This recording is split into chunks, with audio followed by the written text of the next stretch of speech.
Welcome back. In today's video, we're going to look at problem solving. Not only how we can go about solving a problem, but our relationship to problems and how we perceive them, and perhaps most importantly, how we perceive our ability to overcome difficulties. But in true CBT fashion, let's start with a homework review and recap of last session. How did you get on with your uncertainty experiment this week? Take a moment to consider what you did differently, or what avoidant behaviour you tackled, and what did you learn from this? How can you build on this even further? And how did you get on with the anxiety equation? Did you write down your strengths and coping resources? Maybe you considered the idea when worrying about an upcoming problem this week. And finally, did you schedule your worry time and keep your worry diary? What can you take from these exercises this week? You're at a stage in your therapy now where the quantity of homework exercises has increased. So take the time to write down your reflections. CBT only works if time and energy is spent on these homework practices, so make sure this is a priority. If you haven't worked on these exercises this week, I'd suggest stopping here and recapping the last few sessions. I want you to become an expert in this, and that means doing everything thoroughly and thoughtfully. If you were sitting with me one-to-one right now in therapy, and you hadn't completed this, I wouldn't introduce this next exercise. Problem orientation. What do I mean by this? Problem orientation essentially refers to how you see and react to problems. So if you have negative problem orientation, you may procrastinate, meaning you put things off, then recognise the problem when it's too late, or see problems as an abnormal part of life, or see them as threats to be avoided rather than challenges to be met. Research shows us that our relationship to problems will often dictate how much we worry. If you struggle with negative problem orientation, you might have difficulty applying problem-solving skills and actually solving everyday issues that might arise. Or you might see your difficulties as part of who you are as a person. This is typical me. This always happens to me. And if these issues remain unresolved, what's going to happen? You continue to worry about them. Often problems begin small, and if nothing is done to solve them, they begin to grow and become more complex. Unfortunately, a person who does not want to deal with problems ends up having much more serious issues to deal with. Remember our worry spiral? Well, poor orientation leads right back to your worry, leading to more anxiety and fatigue, and you may become demoralised towards your ability to overcome life's obstacles. Take a moment to consider your reactions to problems. Can you relate to this? How do you perceive any current issues in your life right now? Abnormal, threatening? Are you avoiding or putting off taking action? Do you feel unconfident in your problem-solving ability? And if so, what might have contributed to that lack of confidence in this area?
So how do we improve our problem orientation? The first strategy is to use your emotion as a cue that there may be an issue. Remember our worry diary and our two categories, hypothetical worries and current problems? When you feeling anxious and you're feeling stressed out or demoralised, you may want to ask yourself, is there a problem that I'm not seeing that is leading to these emotions? Our emotions, when we're attentive to them, can be very useful in recognising problems. This will allow you to recognise your problems more quickly. Take a moment to reflect and write down the emotional and physical cues that you have an unresolved issue. For me, I get butterflies, I struggle to relax with this niggling feeling, and I have racing thoughts and lots of adrenaline. The second strategy to help you recognise your problems is to make a recurrent problem checklist. We all have difficulties that tend to reoccur. Every time a problem goes away, we may believe that it will never return, but it often does.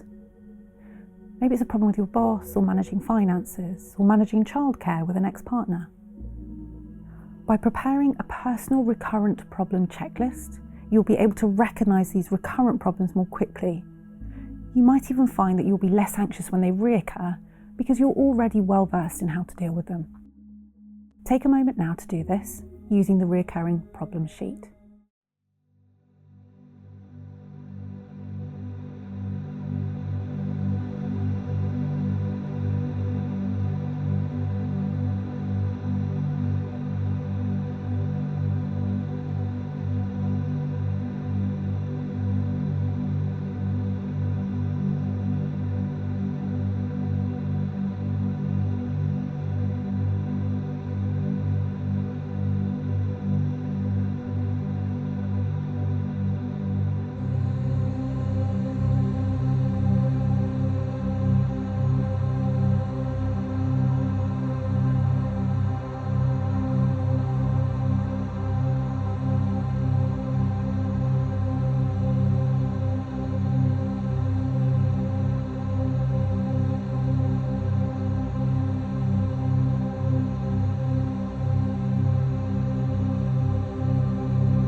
This next strategy is to see your problems as a normal part of life.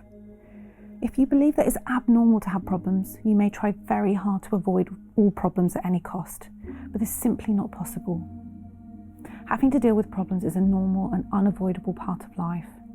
Try to find someone who hasn't got any issues. You won't find one. If you believe that it's not normal to have problems, you'll spend your time feeling very annoyed rather than trying to solve problems. Why does this always happen to me? This is just my luck. This would only happen to me. Sound familiar? If you attribute your problems to personal incompetence or deficiencies or your luck, you will have difficulty seeing the problem as a normal part of life, and this will keep you in that worry spiral. Remind yourself that everyone has problems no matter what. It may seem that people don't have difficulties, but this simply isn't true. People tend to portray the good and are less likely to boast about their problems. Or it may be because they deal with problems quickly and efficiently, and they see it as part of their life. So I'm asking you to stop attributing your problems to who you are and to start seeing your problems as a normal part of life. This will help you deal with problems more efficiently. Another feature of negative problem orientation is that you may believe that problems should be solved quickly and shouldn't drag out. This could not be further from the truth. Some problems are very complex and require much time and effort to solve. In fact, many problems cannot be solved right away. For example, if you have health problems that can be improved by changing lifestyle, it would take time for the change in lifestyle to have positive effects on your health. In today's quick fix world, it's easy to forget that some things, including solving problems, will take time. So by remembering that it's quite normal that solving problems takes some time and effort, you'll be in a better position to solve the problem effectively. So be patient with yourself. So do you see problems as a normal part of life, or do you see them as a character flaw, typical of you perhaps? Or do you get restless and anxious when problems aren't solved quickly? If you can relate to this, and we were sitting together in therapy now, I'd ask you to write a summary of the key messages here so far that will remind you that having problems is not about you or your flaws, it's a part of life, and that problems can take time to solve, but you are capable of continuing life with problems in the background because it's normal. I'm asking you to build acceptance rather than fighting it. Take a moment to reflect on this now. Next, I want you to start seeing problems as opportunities rather than threats. There's quite a difference between a threat and an opportunity. Most notably, we usually try to avoid threats. We often try and take advantage of opportunities. So seeing a problem as a threat rather than an opportunity will have quite an impact on how we deal with it. It is well established that people with high levels of worry tend to see problems as threats to be avoided rather than opportunities. You may be thinking, yes, but my problems are threatening. And of course you are correct, and I'm in no way invalidating that. I'm merely talking about your relationship with problems. If you could see your problems as a little less like threats and a little more like opportunities, this will make quite a difference to your emotional and behavioural response. In order to do this, you can consider the perception of threat and opportunity as two extremes on a continuum. Seeing a problem completely as a threat or completely as an opportunity are both extreme ways to view a problem, and there are a multitude of points in between the two extremes. The idea is not to regard the problem as 100% opportunity or see the problem as 100% threat, but to look for the opportunities within the problem, even if it just means the opportunity to practice what you're learning here. Take a moment now to consider a problem in your life or from your recurring problem list. What opportunities can you spot?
So we've covered how we perceive problems, but how might we solve them?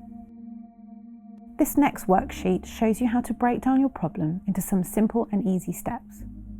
Over the next week, I'd like you to select a problem and work through the problem-solving steps on the worksheet. If you can solve a problem, it means you no longer need to worry about it. The aim of this is to improve your problem-solving skills, which in turn will have a knock-on effect to your confidence in solving problems. I also want you to consider your relationship with problem solving. How might you move from negative problem orientation to positive? Consider your problem list. What opportunities can you see here? And can you apply the problem solving worksheet?